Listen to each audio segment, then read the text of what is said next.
My conversation today on Behind the Act is with Ethan Hill. He's an artist and a songwriter, and today we're talking about what drives us to create, as well as the complexities of truly valuing ourselves, and how the front that we put out as hyper-transparent and open is oftentimes exactly what we're hiding behind. I'm Seth Schaefer. This is Behind the Act with Ethan Hill. Why music for you? Oh, shit. Damn. Well, I started playing when I think I was maybe like 10 or 11, and my mom actually kept trying to get me to like go to a guitar lesson for, I think it took her like 2 years for me to even say yes. Yeah. Because at that point in time, I was into like sports and stuff. I was super into like skating and like snowboarding in particular, and I was like, yo, that's what I want to do. Eventually, I ended up going to some guitar lessons. I ended up playing in church and all that. But I think at one point, I went to some grungy punk show in Denver, and I was like in the front, like in the thick of the mosh, And I looked up and I was like, yo, I want to do that. And just because it was like such a crazy moment, but man, I think it kind of ended up being different reasons for why as I kept going, but that's like a core memory, I guess. And then I started writing songs because I was really torn up about a girl I really loved and didn't really know how to process it. And I also think the added motivation, some of it, if I'm being honest, was probably ego-driven in the sense that I had something to prove, because I went to my dad and I was like, hey, I want to write songs. And he's like, okay, then why aren't you doing it? He's like, I don't see you writing or practicing or doing anything. And he literally used the words like, you're no Ed Sheeran. And that shit, I swear to God, it made me so angry. And so I started writing songs like some stereotypical pissed off angsty teen just to screw you, Dad, So I guess it evolved, but there's a lot of different reasons why. Now it's just like, it's the only thing that makes me feel genuinely happy is writing, mainly, and playing. Yeah, talk to me about your current music and like what it's about and what your plans are moving forward. As far as like what's it about, what I'm going for, a lot of it comes from just my own experiences and all that, but I want everything to be either like redemptive to some minor degree or at least be relatable. I want people to relate to it. I want people to not feel alone, and I want to be a part of music in the sense that music helped me through so many different things, and if I can make something that helps other people get through this really difficult life, or it can be the soundtrack at the highlights, like that's pretty awesome. What drives you? I mean, I think. Oh God. well, but when we talked before, it was you. I know you mentioned it was like I'm only live once, and it's crazy because when you ask things like why, I haven't stopped to think about it in a while. I think it's easy to just get swept up into like, this is what I do because I've been doing it and I've had these wins and these losses behind me in these experiences, but the overarching like why or all of it, it's different. You're making me think about it. I think I'm still trying to be enough for myself in judging that based on what I can do. It's not like I show up to the plate and like I'm just good as I am. I think to some extent like I have to earn my own self-love or approval, which is probably a very shitty thing. But it's honest. Like I think I'm trying to do that. I think everyone does things because they want to be seen and understood. And also, yeah, we're only here for a really short amount of time. So if you really love something, then you should do that thing. Like you're gonna die soon. So am I. So it's almost like if not this, then what else? And if I'm not going to do it now, then when am I going to do it? So on my good days, I think I'm driven by the fact that I just love what I'm doing, and I'm moments where I'm just like, yo, I hate this and I don't want to be alive. Like it's like looking your reflection in the mirror and being like, no, fuck that. I'm gonna keep going. Like I'm not gonna stop, I guess. There's a lot. So you mentioned your dad. Yeah. It was like, you're no Ed Sheeran. You were frustrated and angry, but you talked about the ego front. Can you tell me how that relates, and like the proving to yourself or proving to your dad, or what's that relationship? Right, yeah. I think that was the best thing that could have happened, because I think if I went to my dad with a song and he was like, yo, this is incredible, this needs to come out tomorrow, this is so good, the world needs to hear this. And it's like, man, I wasn't Ed Sheeran, I'm still not. The guy's written how many, like he's written how many, he'll talk about this. How many, he's wrote like a song a day for years. And now he's probably like one of the best that's ever done it. But it's because he put in all that time, and the continual lack of satisfaction or discontentment, that's a better way to put it. Discontentment. That drives me. I am not a content or peaceful or mild individual. I think that pushes some people away, and it also brings other people in. So I don't know, but I'm perpetually pretty discontent. Like it may never be enough. I've struggled with that idea of like, okay, well, if I'm not comfortable with where I am, how can I have peace with where I am? And where is that like restful, okay spot for me? Because I want to grow and I want to move into the next stages of my life, but I also want to be really happy right now too. So right, because like, man, I think it like happiness is its own thing. Happiness and fulfillment are not the same. I wouldn't say even know what peace is. Happiness is probably more so, not that I have it figured out by any means, but I'd say I feel the happiest not when I'm like, when I've just not like the mountaintop of like, oh, I just achieved this thing. That's when like you feel like a sigh of relief of like, okay, did it. I just climbed up this thing, and now there's this thing, and there's another bigger mountain to climb, but at least I got here. That's like the sense of relief. It's like, okay, you can live with yourself. That's kind of my messed up idea of fulfillment. Do you ever acknowledge that you're happy in the moment? Because for me, I'm more likely to say that was a really great day as opposed to like this moment is a great moment or this is a great day. Even though I've been happy the whole time, I'm just not even aware of it. But if it's a really shit day, I'm like, dude, this day sucks. Like, why am I'll acknowledge that in the moment, but it's like throwing the fact that I have been happy actually this whole time completely out the window. You know what I mean? It's like, I'm happy as hell right now. right. I'm super happy. But until we brought it up, I was not thinking about whether I was happy or not. It's easy just to get sucked in, and then it's just, you're going. I think that's part of that mindfulness and awareness and being present thing, instead of being focused on where you're going to be someday later. Like you focus on how do I do today what I need to do so that I end up somewhere and just continue to, I guess, enjoy and be again, if you were to die tomorrow, are you happy with the way that, today went, right? Like, it depends on what day of the week. If for sure. If I died before today, I would have been super pissed because I knew that today was going to be a super cool day. Oh, thanks. like, for real, I actually was looking forward to this like massively since we set it up, and I had to go work all weekend. Oh man, slugging it out in a bar. Damn.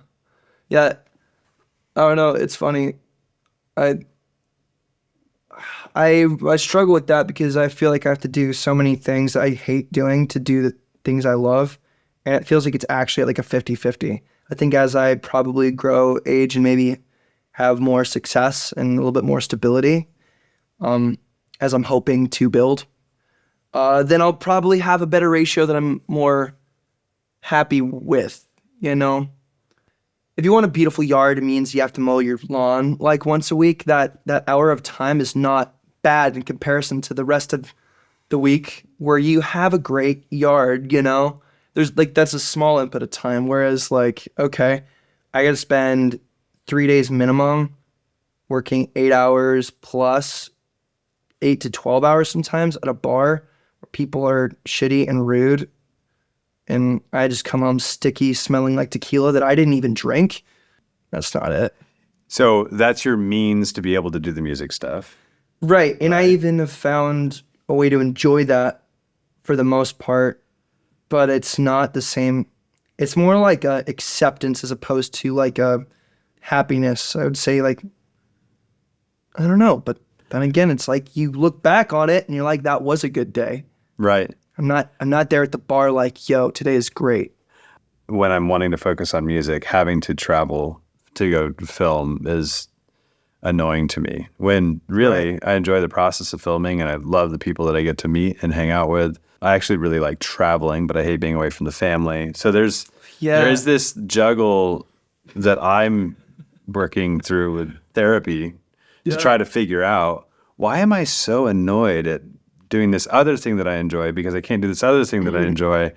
And sometimes I don't enjoy some of them. Of course, like you can't it's hard and it's, Absolutely. long hours. And again, being away from the family is awful.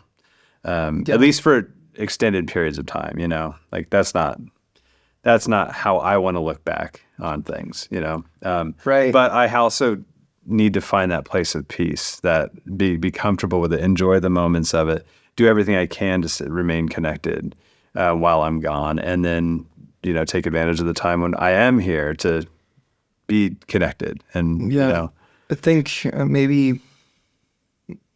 I think some of that is like maybe just setting your life up in a way to where you can live with it at the very least. Like if you're going to be gone for this amount of time, like what are you going to do with the time you're back? As opposed to like, I don't know. Maybe let me think about it this way. I'm not sure I like the idea of time off. Because like time off, does that mean like it's time for, in your case, where you're not out like filming and you're not home? Like what does that look like? For me, it's like, okay, I don't want to ever just take a day and like not be making money to provide for this other stuff I'm trying to do, for the music, for all things that I want to create. And I don't want to have time not spent doing those things. Like, I don't know. I don't want time to feel like it's wasted, because like if you're gone, it's for a reason. Like I actually started like doing, like I met a guy who's really into like psychology years ago, and he's told me to start doing like these affirmation things. I've made fun of it for so long, but at this point I've tried everything. Like one of them's like, love it. I'm always in the right place at the right time, engaged in the right activity. Like all of my actions are directly focused towards my goals. Not this one. This one's not relevant. There's another one that's really, really solid. I have the power to choose my state of mind. Stuff like that. No, there's one that's really good in here. No, get into it. No, come on now. Oh, it was like every moment I live serves a greater purpose. Like it's not like a waste. There's a reason why you're doing what you're doing. You're doing that trip because you love your family. Mm-hmm. Yep. And also taking the time off. Meditation, reading, sitting in the quiet for periods of time so you can cleanse your thoughts in your head. I mean, dude. These are important things that I used to fill up with anxiety and anxious progress. What can I see out of that? I had a moment where I was comfortable enough that I didn't have to necessarily go work all the time. And that let me process my burnout from running the business a lot. But I can say that the not showing up and working side of it opened me up for depression and sadness and really things I needed to get through with therapy anyway, that I just was avoiding because I was running so hard to the future and running so much towards that anxious goal. But man, I don't like a lot of what this studio is about, and doing the film stuff and being attached to moving forward is working on re-engaging in that high productivity, but with a version that's not going to burn me out. Yeah. I don't have it figured out though, but It's like a form of therapy in and of itself. yeah. I don't know. I prefer therapy in a more tangible sense anyway. So I totally relate to that. I get it. I know you said that like that time off that like opened you up for depression. Did you mean to have that time off? Kind of, I guess. Like I knew that I needed to reset. I needed to say, okay, what am I doing? I pushed really hard for a really long time when I was younger. In my teen years, our family kind of went into a situation that required me to start just driving and pushing really hard into work stuff, and I never looked back. And I had versions of success, we would call it, whatever that is. Yeah. It's all empty or not. It's all full. It's all empty, whatever. But and there, lots of learning moments, lots of great stuff that I am really thankful for, but also holy heck tired. I mean, I used to say it's like I was burning the candle on both ends and in the middle at a few places. I mean, it just was nonstop. And then you start the marathon, it's like finishing a marathon and then somebody fires the gun to start the next marathon, like just like it's like levels of exhaustion. And I'm not saying that to complain. I'm saying I knew that I needed to figure out more about where I was at psychologically. And my wife is super encouraging for therapy stuff, and she had been through a lot of it that was really effective and helpful for her. And once I started, I was like, this is incredible. Like just to be able to break through, obviously it has to be the right therapist and, like it needs to be the right scenario, but it's been life-changing and positive for me for sure. And I'm still trying to learn how to re-engage with, and be in a healthy spot. But that's the thing too, is like we live in like a very much like a self-improvement generation or time. Everyone's going around trying to fix themselves. And I wonder if people did that, or maybe they just didn't have time to. Maybe life for our grandfathers looked like that perpetual marathon. Boom, boom, boom, just like over and over.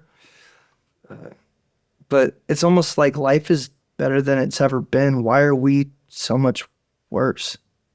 Yeah, I have a few theories about our general constitution, like being weakened by the perpetual access to media. I think that is breaking down, but I also think that there's massive just improvement in understanding and acceptance of mental health. The concepts of just suck it up, people just bury it into their own heart attacks. Right. So later, So the statistics would look better on paper. There's less mental illness back then. But right.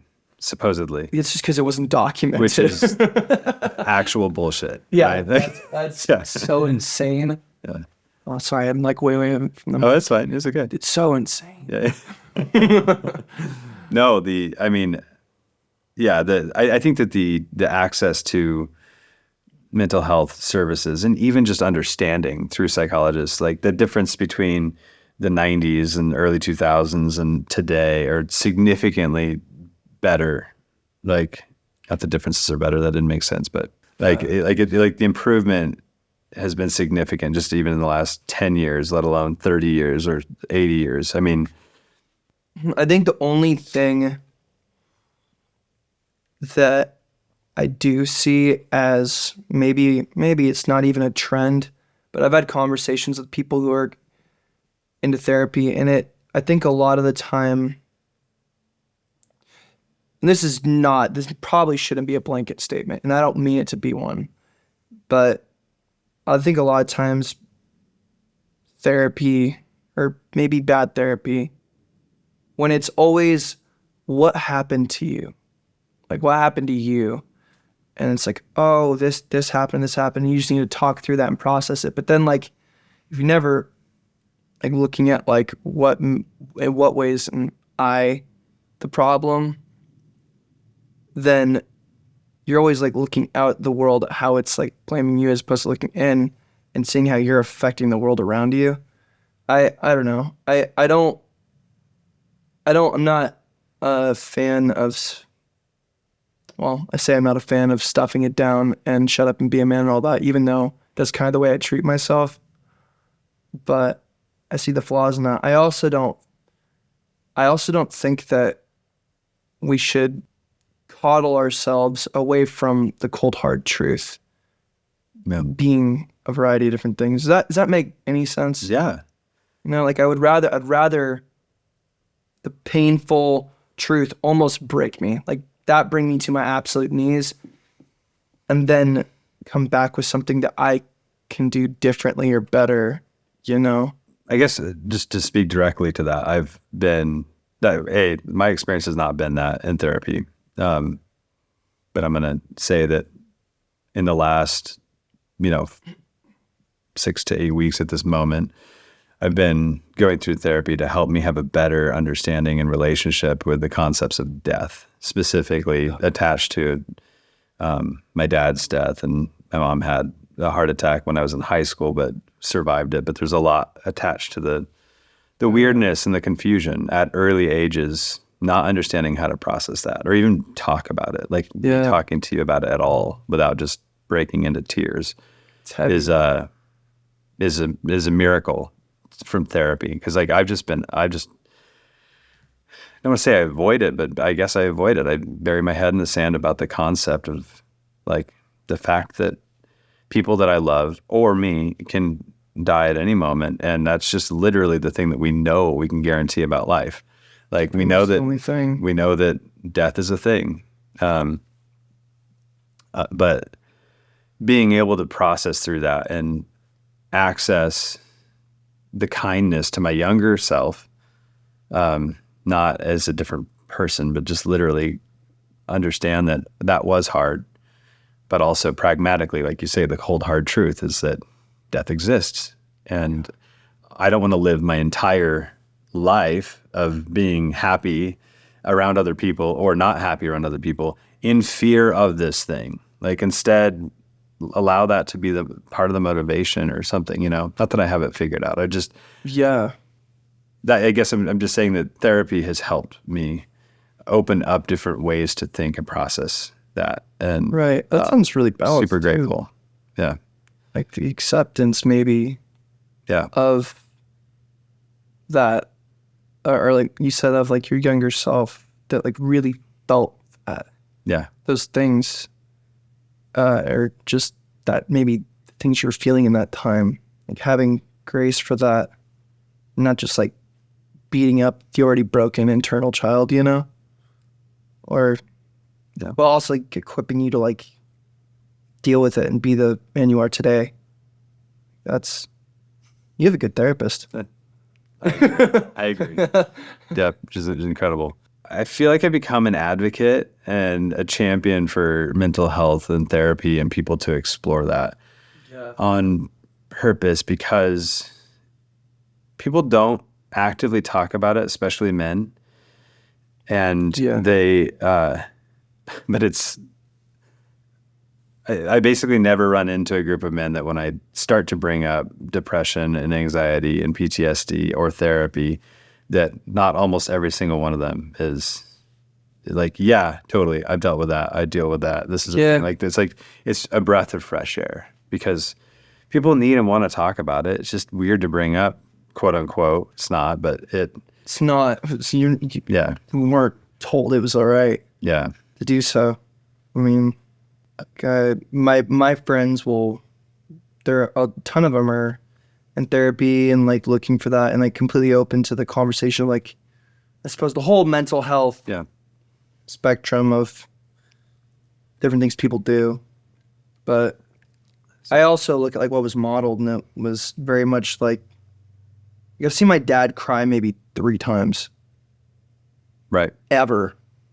Like, you just don't. So yeah, you just like work hard. Try not to lose your temper, and yeah, never cry. Never cry. Are you kidding? I still don't cry, man. I think I cried. I realized that I hadn't cried when I was sober from probably like 14 until like when I had this realization, which was maybe like 6 months ago. I was like, oh, damn. Because like that's what it takes. I had to get absolutely like to the point where I was about to like fall over. That's how much I had to do just to even let that out. It's like how many 10-ton bricks are in that wall that I built around that part of me? Like, why? Why did I go to all that work, effort to protect that thing that I felt I needed to, I guess? Like, I don't know. But I also don't know how to tear it down. Yeah. You know? It's like it's there now. Now it's just part of like how you operate. Yeah. I don't want to project something that's not accurate, but Feel free. do you feel like that inside you is what's screaming to get out in your music in reality? Yeah, man. I think a huge part of that. Well, I think the only time I experience like really just authentic joy, which I think comes from that part of you, is when I'm doing music. So it's like locking that part of yourself up and then taking it out for a walk every once in a while, and then back to the dungeon from whence you came. Yeah. You know, it's that's the way it kind of feels.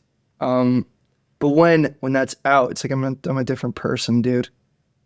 Nothing makes me happy like that. It's like the more vulnerable that you are through music is championed. But if you're that vulnerable just in general conversation right off the bat, it's like, whoa. It's like, yeah, it's really, that's something I definitely relate to. Do you remember when we were talking? I think we were talking more so about like kind of wearing a mask or putting something on and like the way you present to the world, and how that comes from like not wanting people to see you, right? And I was saying, like, yeah, a lot of people like will have tons of secrets because they don't want, you can see this but you can't see this, kind of a thing. And I think I was saying like my approach to that was always like, all right, here it is. Now what are you gonna say about it? Like you can't judge me. You can't look down on me because you already know. You've already seen me naked. Yeah. You already know all my problems. You already know. So I don't know where I was going with that. But. Well, but I think the interesting, I know what you're saying, and I love like the hyper vulnerability and the outfrontedness. But I would just say that being unable to cry is something I'm familiar with. Like, and I've gotten a lot better about crying recently. And do you make yourself? I don't feel like I make myself. I just I try not to fight it, you know, like I used to. And I think that, going into therapy, I was like, literally like, how do you do emotions? I don't know what this is, you know, like that's so funny. It's been a lot of work to try to figure out what even that is, you know, but I think that like hyper vulnerability is like, yeah. All right. So, I mean, even just this conversation and throwing this out there, it's like, this might seem like super vulnerable. It's risky to some people. And I'm like, I don't care. I don't have anything, you know, that I'm afraid of there. But I do think that there's, it's just, I guess, accessing deeper layers of that vulnerability just to be more true, you know? Like I was saying, like the song I was playing for you, it's like I'm changing lines because I want it to be more accurate, you know, Yeah. true, or You don't want to like, hide myself from the truth, I guess, is one thing. Not to interrupt you, but I think I like, in that song talking about death at all is something I would not have said before I heard too much. yep. So I get exactly what you mean. There's different layers to that. Like, why, if you're operating in a place where people think you're being super vulnerable all the time, like, oh yeah, man, you just live kind of like hard in your sleeve, like you're out there. But why would someone who does that like struggle to cry? It's like, you're obviously not that open, are you? Like, we're not. There's something you're trying to keep under wraps. So it's almost like I found in myself like that front of being open and vulnerable is actually a really good way to paint over the fact that I'm not being vulnerable whatsoever.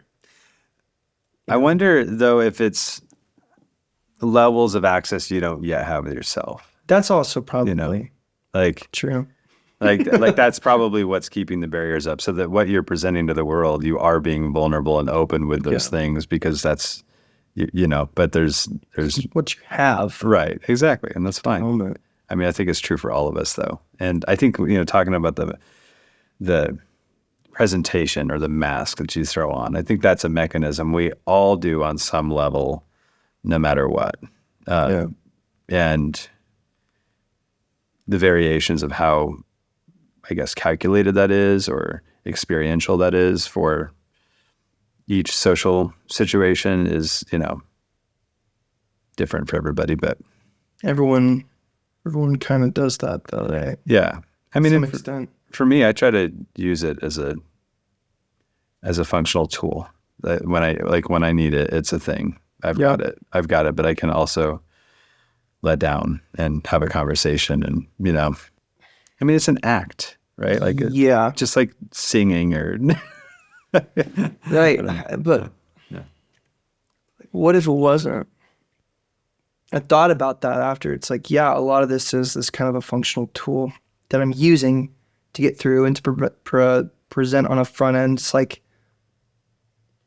okay, I'm just meeting someone. I'm going to put my best foot forward, so maybe we can actually meet at a later time. You know what I mean? We can meet on a level like this as opposed to, hey, my name is, right. So when he said that, I was thinking about it and I was like, why? Because it stuck with me. I was like, why am I thinking about this the next day? Why am I thinking about the fact that like the way I present, like, why is this bugging me? Why is this still here? And I was like, maybe I'm not being as authentic as I am claiming to be. Maybe it's not inauthentic. Maybe it's not fake. It's just like, I know there's more there. And if I could reach down and like either go down there or pull those things out, man, wouldn't that be something? And I think that about not just me. I'm not saying that about me. I'm saying like the best moments, the best things happen when people are being who they really, really are. And if you're not gonna do that, then you're just putting new layers of paint over bad layers of paint, and you're just constantly like, it's like band-aiding this thing. I don't want to do that. I don't want other people to do that because I want to know other people. I want to know you. I want to see that stuff. Yeah, I think that's true if you look at the ability to access and the ability to go there. But I think that on the other hand, there's this like alignment thing that we try to do as people, as social beings, that we need to do. We need to be able to meet people where they're at temporarily to be able to help pull them back. I'm not saying like be a chameleon and act different than you are. Don't be insincere to yourself, but you have to meet them somewhere so that you can then both agree to like travel to this world of chaos. Like where like when you come in as chaos, you're just like, you miss so many people. People don't understand and can't be there with you too. So it's like, want to do that. And I'm not trying to say that that's bad and that these people need to be different or anybody needs to be different. I'm just saying like it's something I've thought about a lot too. It's like, is it bad for me to go mask in a scenario when really that's what the group needs? That's what the people need. They need me to be something for them when I'm directing. Like I go in and I'm the director dude and I play that role and I cover, like I make it all work. It's great. And but I also have a deep desire to connect one-on-one with people, especially, and go into conversations that can be thought-provoking and helpful for art and for progress and just mental health or whatever, you know? Well, it's like the desire's there, but I don't think that it's fake to do that. It's not. It's your... I don't think there's anything wrong with meeting people where they are or being what they need. I think that's honestly a lot less selfish than just showing up and like, this is who I am. Like, hear me fucking roar. That's not. Yeah. That's actually like kind of selfish, and I definitely have done that.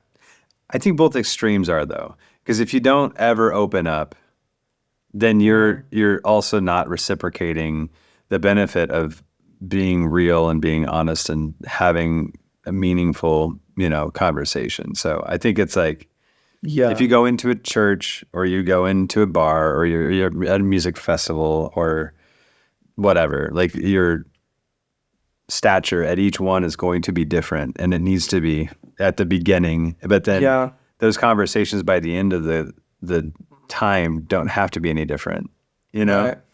But the beginning is a different cultural expectation or something, Yeah. It's funny if you've ever, I don't know if you have, but trying to walk into a church, a bar, and a concert, or even work the same way, it makes people really uncomfortable. Like they're like, what is wrong with you? And I think as I've gotten maybe a little bit older, I'm starting to see the wisdom and the value in knowing your audience, read the room. That's even something I've been told recently is like, dude, read the room. Like I don't want to hold back, but I don't want to be so, it sounds so ironic because it's like so new to me. I'm still really processing this, but I don't want to be so much that I'm missing people entirely when if I just like met them where they were at a little bit better, I could have still like reached them on a deeper level, like maybe later, or they would have been super down to show up to the bar or the rock show that way. But like if I'm going to church with someone, like do I need to show up that way? Do I have to? That's probably why I avoid church now. It's because I don't want to. Right. Because I don't want to. Like I want to show up like this all the time. That's why that's probably part of why I bartend. It's like, dude, try putting me in so I couldn't sell like jeans at Target. I'd be scaring soccer moms. Like I don't know. I would love to grow in that area. Right. But I don't know. It's probably a maturity thing as well, to be honest. Definitely. It sounds so ridiculous if you just set it up as like this grandiose thing. Like the question is, what's the best piece of advice you've ever been given? Because you, if I look around, the way you set yourself up, I admire and respect it. So, whether it was something that you just realized and decided to put into practice, or something that someone told you, like what even if it's just one, because I'm sure there's a lot of things. But Yeah. what is like one of the best pieces of advice you've ever been given? Yeah, there's a lot, and I'm bad at the one-liner concepts, but one of the one-liners though. Or the concept I know that itself. well, there's one like when it has to do with a team. This is an interesting one.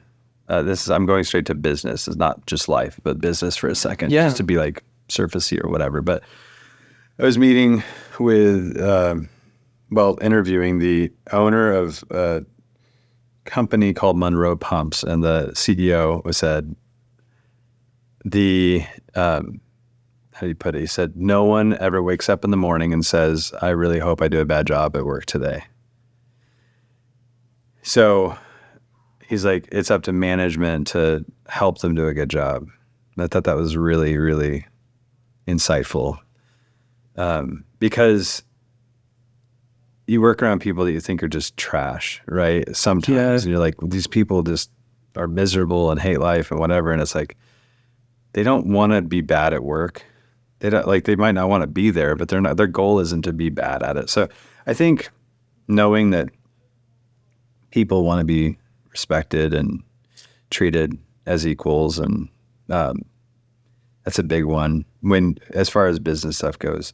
A couple of things I've done my best to do is I don't work with any assholes, clients wise. Like, Oh, and I've done that for a long time. Like even when it was really painful, we really needed the money. It's protected us from working with those assholes' friends, because if we made them happy, Right. then they're gonna refer us to their friends, and their friends are probably assholes too. So that's another one that's like just over time kind of protects you. And I'm also like the thing you said earlier about the discontent aspect. I've been perpetually discontent as well. I am always trying to become better at the next thing that I want to do. And I've been trying to analyze what that drive is or was, or, those things. And I think a lot of it really comes down to me just being like a geek and loving to like learn new things all the time. right. And that drive unfolds into like what looks like I'm passionate about making films. I don't want to make a movie. Like if somebody came to me with a big budget to do a movie, I'd be like, let's see who we can find for you to have do that. Because I don't know, like I don't care. I like movies, but it's not my thing, But I do love documentary stuff, and I love this.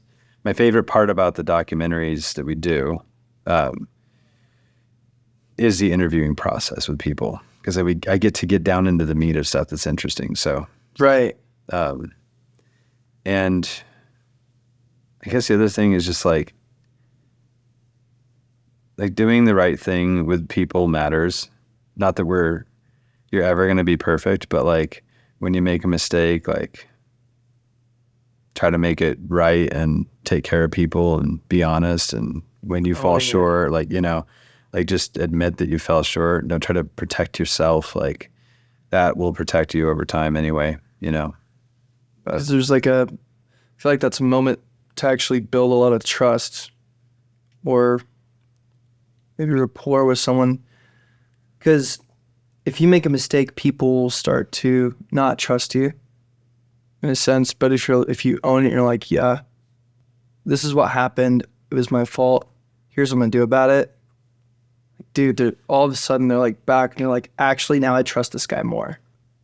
Giving people permission, especially let me say the first time that it happens, letting them know and giving them a moment to grow and take responsibility for that is important too. Like a lot of people haven't had the experience in life that allowed them to do that, because they had, an angry mom or dad that always just railed them and didn't let them learn how to apologize. Like they were just in trouble, so they just hid their whole life. So it's like, I think even if you're dealing with somebody who could be your grandpa or your great grandpa, and like giving them access to that moment the first time is important. But then if it doesn't happen again, it's like, from a team perspective, it's important to move on, I think. I guess another thing a friend said at one point, it's like, it's not the amount of money that you make, It's the amount of money that you keep. That's a big one, because we hit a point where we would have months that seemed pretty dang good and weren't, because it was really expensive to make that much money or whatever. And it taught me the importance of protecting residual payments and growing and building those. Like, just going out and working hard all the time and trading your time for dollars in good ways is a great way to make a living and to stay happy and keep doing that. It's just, I think my definition of success would be having the option to do what I want when I want. Not having, really it has nothing to do with having. It has to do with a reasonable amount of freedom. Something that's a goal for me in the future is I want to be in a place where I can choose to do something that I want to do, as opposed to just the necessity of getting by, man. I don't know the answer to this question for me. And I could unpack it at some point probably, but what are you most afraid of? I know what I'm not afraid of. I've been an adrenaline junkie my whole life. Even if there wasn't any skill involved, I didn't have the skills to do something. For example, when I would go and skate, I learned how to drop in and on those like a 10-foot bowl, and I would do that at 11 or something years old. And so these guys who are probably my age now are doing all this stuff, but I was doing the one thing they were too afraid to do. And it wasn't because I was even good. I was like, fuck it. Even at a young age, I got past the initial fear of it. And actually I should give credit where credit's due. That was one moment I did have with my dad. He taught me how to do that. And that stuck with me. But anyways, I carried that on, and that was once I got into the thing, I couldn't really write it. I couldn't carve the bowl or do any of that or any of the cool tricks or anything. I'd get in and I'd try and pop out the other side, and then that was my little thing. I did it. Which is really cool, by the way. It was just, I liked that initial hit. I've only been skydiving once, but we recorded it, and the guy tried to do 1, 2, 3, and then faked me out.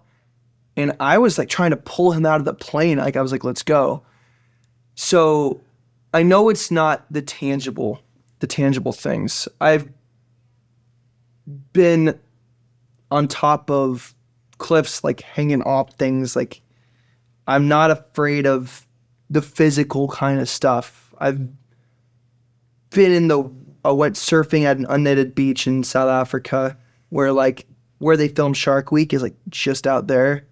And I was in the sharks there are primarily great whites. I was in the water when the shark alarm went off. And I went back out surfing when all the rest of the surfers went back out. And that doesn't, I'm not afraid of that. It's the internal. So what it used to be was singing in front of people. What scared me the most was as much as I wanted to be the guy that could get on stage and frontman or do any of that, I was terrified of it up until the moment of doing it. And I think that was probably the biggest moment of fulfillment and not pride in a bad sense, but I'm genuine, I did it. Been afraid of this for a decade now. I did it. I also realized, you asked what drives me. That drove me quite a bit. That fear and the resentment of that fear, not in an egotistical way, but I want to, that voice that's telling me oh, you can't do that. I want to literally beat it to a bloody pulp and like strangle it on the floor. I want to win in a very, very intense way. That drives me. I don't know what I'm afraid of now. I think I'm afraid of being alone. I think I'm afraid of people leaving. I'm afraid of something being wrong with me and me being the last to know. I'm afraid that maybe I'm not good enough despite my best efforts. Afraid that I'll bartend forever. I'm afraid that I'll never make it out. But I'm definitely not afraid of motorcycles. Those are just too much fun. I guess it's more so the really real things that we don't even talk about. Like most people never even tell you they have dreams because they don't want to be expected to pursue them, because it's easier to just never try than to give something everything you have and then fail anyway. It's like, man, I'd rather get shot in the knee. Yeah. Because the physical pain, Yeah. I could deal with that. Right. I don't know what's going to happen. That scares me. Yeah. You know? Yep. I don't want to lose that feeling and then go back to being numb or pretending to be numb. Right. You know? I think I'm only at a place because I have conquered something like being afraid to sing in front of people, where I'm actually looking at what does scare me. That was a damn good timing for that question, I guess. Yeah. Because I haven't even thought about it. I literally just was shooting from the hip. I appreciate your vulnerability. You know, I mean that. Sorry, that was really long. That was a monologue. I don't think there's a need for sorry. I mean that's, I think, inspiring to hear. You know, I mean it is as you were talking, I think my answer is something along the lines of wanting. I'm afraid of dying before I figure out how to live. The running out of time thing. It's, yeah. And also, of course, you know, not being remembered as somebody that was enjoyed while I was here, you know, that kind of a thing. Also, a lot of the things you said, I echoes loud and true. I feel lonely even in the midst of being loved and surrounded often too, which is something else I'm working on unpacking, you know, for myself too. It's like, what's that mechanism? I want to dive into that one. Why do you think that is? You know, because it's almost like the word alone or lonely has to have multiple definitions, because on the surface level of what that means, like, you're not alone at all. Right. You're in a room full of people, but like, Yeah. why do you still feel maybe misunderstood or isolated, or like no one gets it? Like in that room, it's like, are you separating yourself? Am I putting myself in the corner at this party where everyone else seems to know each other? And yeah, like you say, why is that? What is alone even, you know, because I really love having alone time. Yeah. I thrive in those moments. My brain works. Good job. My brain works in those moments. Yeah. But I feel lonely if I'm in the room and somebody else is more interested in checking their phone than hanging out. I'd rather just walk out and leave. I'm like, I don't care. Like, I don't need to be here either. You know, like Right. So like that makes me feel lonely, and I feel like a lot of culture focuses heavily on being always accessible. It's rare that, I mean, we're in a scenario right now where we don't have our phones next to us, and like I don't have. I mean, obviously, somebody could come in the door, but other than that, like I'm able to be here. That's not always the case, and I don't think there's morals attached to that, but the loneliness aspect. I think a lot of my feelings about that have been attached to missing my dad and, you know, his death, and not feeling like there's a lot of reciprocation from people in your life that you would love to be connected to, you know. Or maybe like a lack of empathy from people, or I think it's just interest in wanting to make our relationship be important, you know, like, like that, like, which is something I have to realize is that I like a lot of people that I meet. And so it's interesting. I'm often like, man, we should hang out and be friends. But the truth is there is only so much energy to go around for me to other people and from other people to me. So it feels like you're the last kid being picked on the basketball team when dude. you know, when you realize that you're not, even if you're family or you've been friends for a long time, that you're not a priority for them. It's like, that should just, I mean, it hurts like hell, but it's also like, oh, it's okay. Like, it's okay because there are a lot of other people that are super thoughtful and deep and capable humans that do connect with me. And, you know, but I don't know.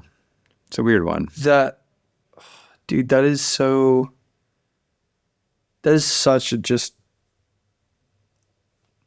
I don't even know if I have words for like a intense and like raging kind of visceral emotion inside of me, like the last to get picked kind of a thing. Yep.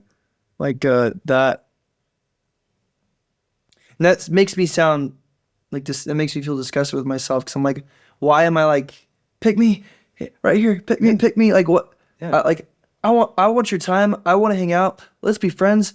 I'm like being so desperately available. Like that, to even acknowledge that I deal with that, it hurts my ego to even say it out loud. I'm like, no, I don't give a shit. I don't care. Me either. Yeah, exactly. Right.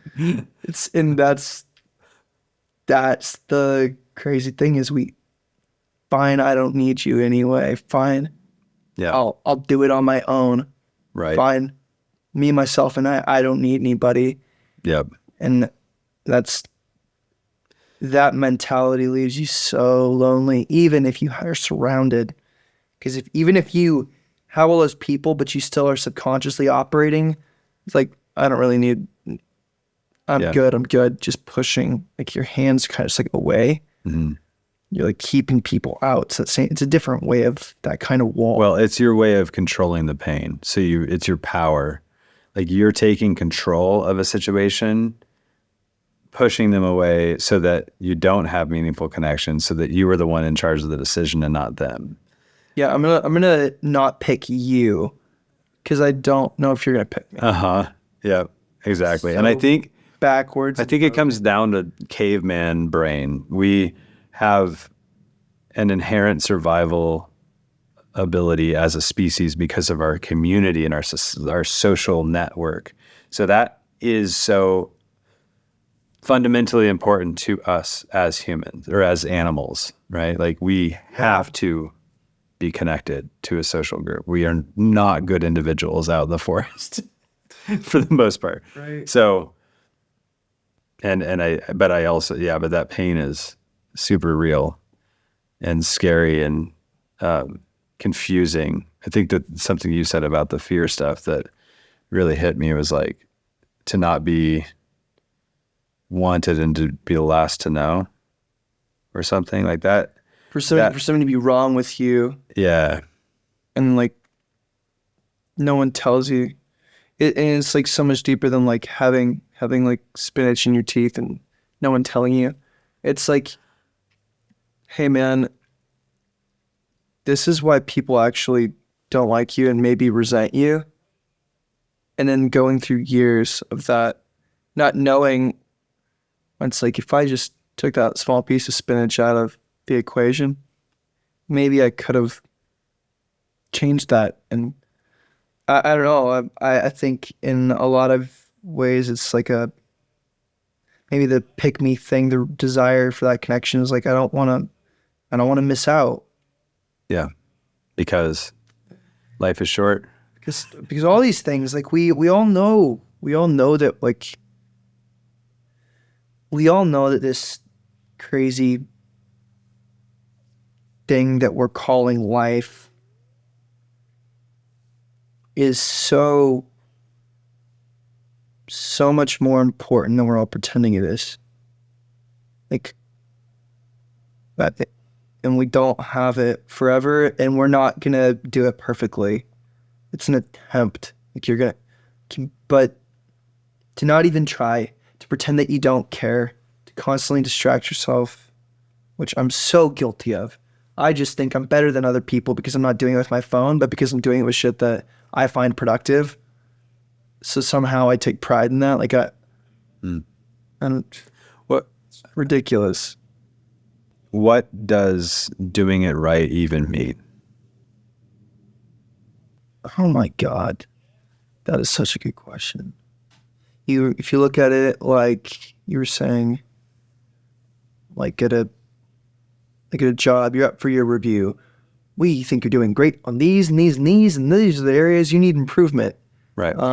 If you are, I think before I asked you the question again, you were going to say like in like a Christianity kind of a sense. Yeah. Like there's, let's just say like, I would say bad religion.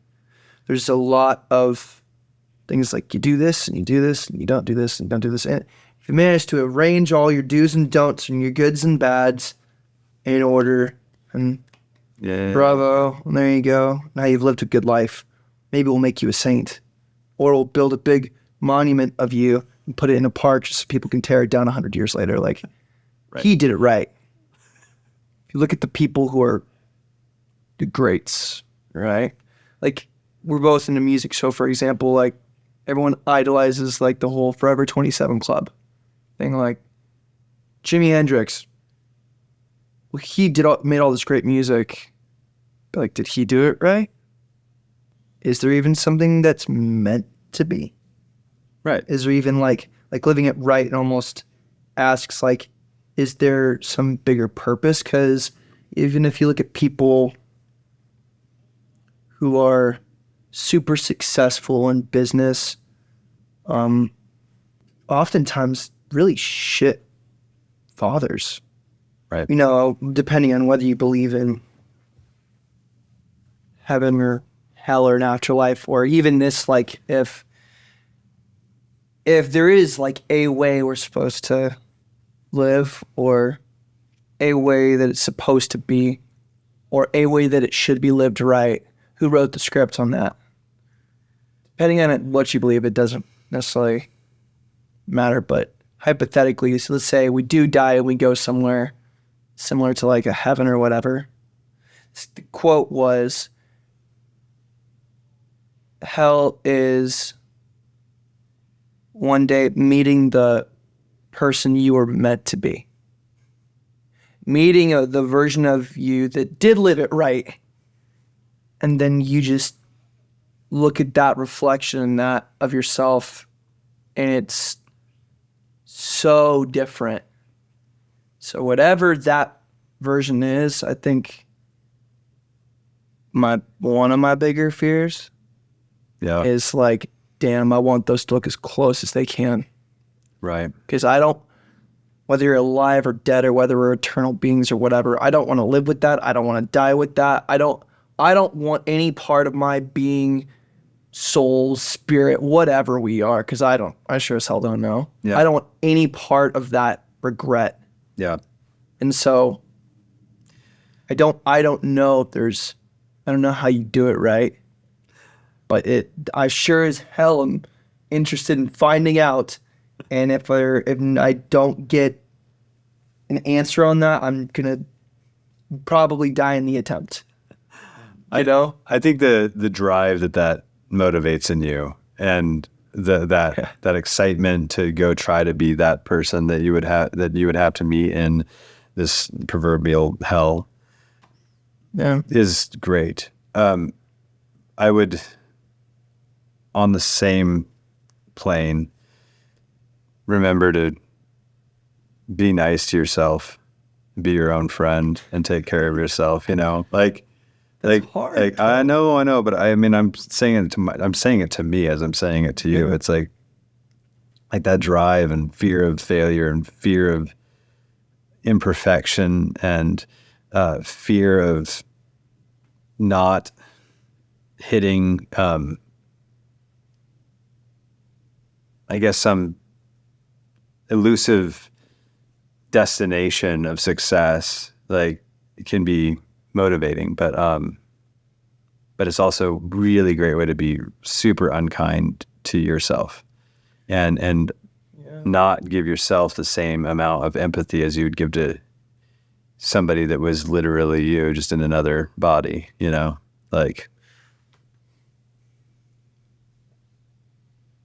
Yeah, it's really funny. Like, if someone else was you, would you like that person? I think so. Me too.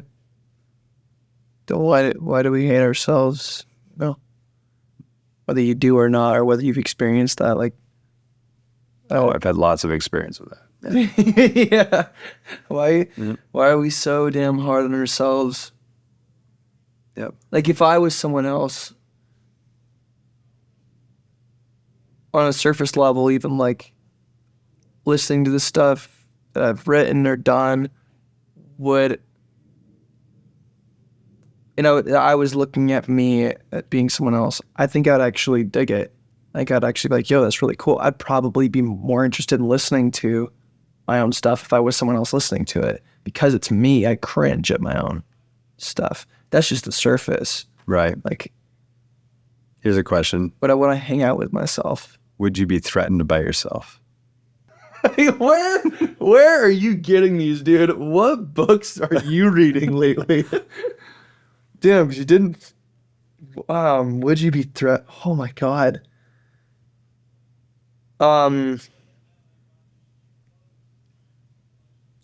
Would I be threatened by myself because if I wasn't me, that means that someone else would be me.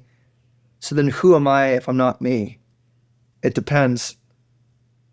It depends on who that other person with the same is. intensity and fire and drive to kick butt and like. Well, probably because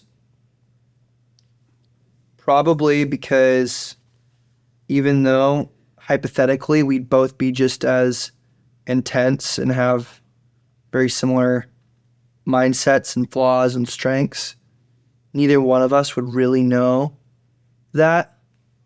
So it'd probably be like honestly, that would be hypothetically the best way of improving. 'Cause you're like, if say there was an ongoing competition between you and yourself in this hypothetical realm, which also applies to actually what life is. That's just a really good way of looking at it. Because you would never know. I would always think that other version of myself, the one that is me now in some other body or something, I would always think that person was better than me. Me too. I would be driven by that because I'm like, of course they're better. And that's the mechanism of how you can be nice to yourself. Like, remembering that feeling that you just went through, I think, to realize that like the comparisons I'm making to that other person is literally just, it's not as polished and perfect as I think it is, but. Oh my God, dude. Yeah. You asked me if I was going to move around.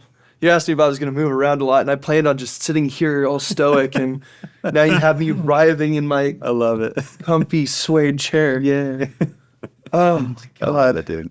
I think that's probably the most profound thing that anyone has told me in a very long time. I don't know, man. I don't know how you feel about this conversation. I love it. Whenever this is ready, I'm going to listen to this podcast. If you enjoyed this episode, please consider sharing with other people you think might gain value from it. My name is Seth Schaefer. This is Behind the Act. You just like wrecked my, literally just, like I said, like short circuiting.